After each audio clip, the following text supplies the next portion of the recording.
এই ফুল গাছটিকে দেখো কি দারুণ লাগছে দেখতে। এই ফুল গাছটি কিন্তু আমার বাগানের বা আমাদের দেশের কোনো ফুল গাছ নয়, এটি হচ্ছে আমেরিকার একটা ফুল গাছ। না, আমি সেখানে যাইনি, সেখানে আমার ভাই থাকে, ওর রুমের সামনে এই ফুল গাছটিকে লাগানো আছে। তো আমার বাগানের ফুল গাছ দেখে ও বলছে, তুই এত ফুল গাছ লাগিয়েছিস, তোর জন্য আমি একটা সুন্দর ফুল গাছ এখান থেকে নিয়ে যাব। তা আমি তখন বললাম, কি ফুল গাছ, আমাকে একটু ভিডিও করে পাঠা, আমিও দেখি আর আমাদের বন্ধুদেরকেও আমি দেখার সুযোগটা করে দিই।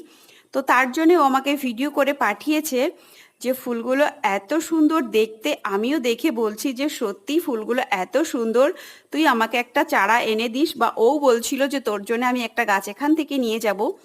আর আমি বললাম, তুই একটু গাছের পাতাগুলো আমাকে দেখা, যদি আমি আমাদের এই সব নার্সারিতে পাই তো আমি এখান থেকে নিয়ে নেব, আর না পেলে তো তুই এনে দিবি। তা পাতাগুলো আমাকে দেখাচ্ছিল যে দেখ, এই গাছগুলোর পাতাগুলো এইরকম দেখতে, তুই যদি পাস তাহলে ওখান থেকে